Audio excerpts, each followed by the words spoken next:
We've been talking a little bit on Instagram, obviously, and sort of lining up today. And you mentioned a guy called Bill, who was a graffiti writer who wrote Base. Bil Base, yeah. Can you run me through the story of how you and Bill wound up becoming friends? When it was just Woody, Sloth, and I, but we used to go to cheap ass Tuesdays in the city to see it was like half price movies. So I'd jump off the bus and they'd keep going on the bus, and I'd sit on this station where the trains would take forever, and there was a giant chrome base piece. Burner, whatever you guys call them. Yeah, that's the correct terminology. Very good. Yeah. He had good can control. There was no drips. And anyway, so I was sitting there and I had a marker in my pocket and I thought, oh, fuck, I'm bored. So I started writing on one of the letters. I wrote, oh, you're shit, whatever. I can't remember what it was. It was just basically insulting him, going, you know, you're so toy. This is a long time ago, by the way. This is 90s. Anyway, this went on, and then I a couple of weeks later after the movie, I'd go back and he's written something like, fucking get fucked. I think that's what he said, something like that. And then I'd write, you fucking get fucked. Anyway, that was basically the standard of the conversation. So anyway, I'd catch a train in on Fridays and a bunch of us would meet up in the city. And so every Friday I'd get on the train, and this guy used to get on the trains, the same station. He looked a bit like Jesus. He had long wavy hair and a beard, like Jesus. And I used to sort of look at him, and I noticed whenever he went past pieces, like on the train, he'd look out, and his head would follow them. And I thought, oh yeah, this guy's into graffiti. I said to another guy in the Cave Clan, I said, do you know this bass guy? And they said, yeah. I go, does he look like Jesus? So I just thought there's a chance it was him. I don't know why, but and I go, yeah, fully, he looks like Jesus. And I was like, oh, okay. So I'm on this railway station. It's one of those stations that's in the middle of the tracks, you have to walk under an underpass to get up to the platform. Yeah.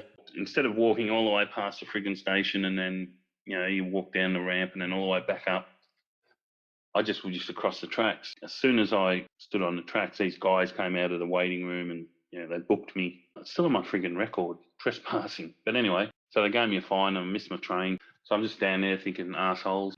Then I see this Jesus guy come walking along and he goes to do the same thing I do. And I sort of cough and he looks up and I just shake my head like, don't do it. And he looks at me and then he goes, oh, and he walks around the other way and he comes up and then he saw the transit police and he's like, oh, thanks, man. You know, yeah, cool, thanks. And so I got talking to him. That's how I met this guy. Next Friday when I was going in, he'd always go somewhere at the same time.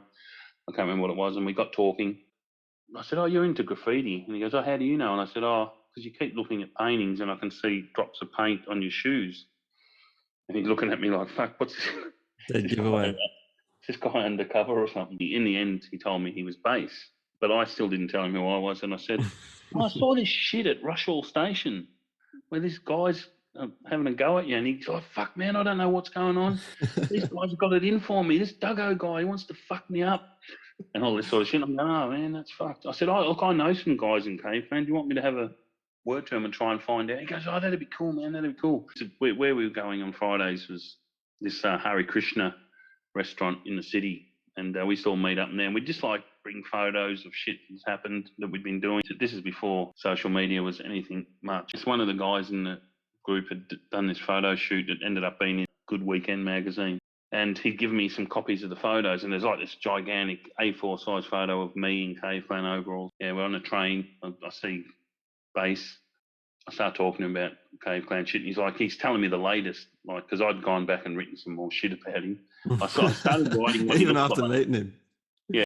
Anyway, he's going on. He goes, oh man, yeah, I need to sort it out. Can you speak to your contact? And as he's telling me all this shit, I just pull this photo out and turn it around and show him me in the Cave Clan overalls, in this phone. He just looks and he stops mid-sentence. And he's like, then he goes all like homeboy. He starts giving me the handshake and he's like, dude, you're totally right. Yeah, he's really good about it. Yeah, that's good.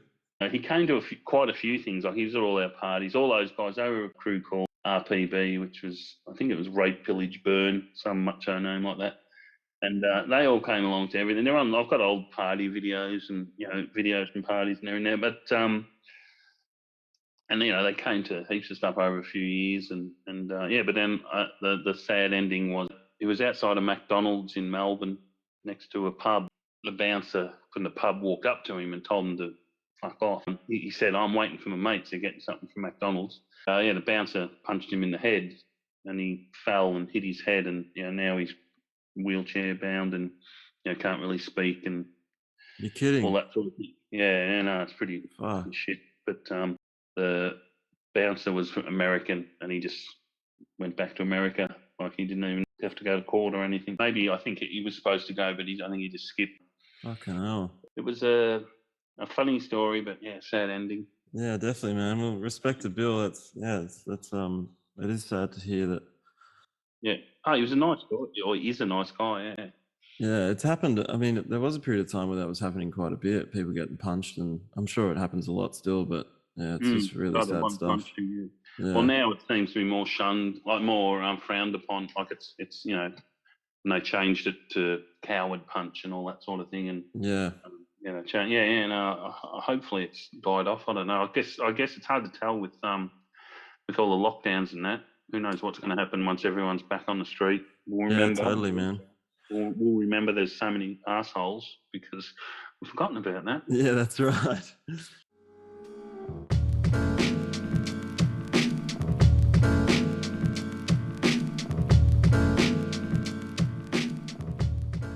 Elfin, she was from, God, it's so long now, I'm starting to forget. Elfin it gets hazy. Yeah. Elfin was from Adelaide. Mr. India was from Sydney. This is another couple. They totally met through the Cave Clan, and now they're married with a couple of kids living. But yeah, wow, that's really cool. They got married in army bunkers in Sydney, in Middlehead or something.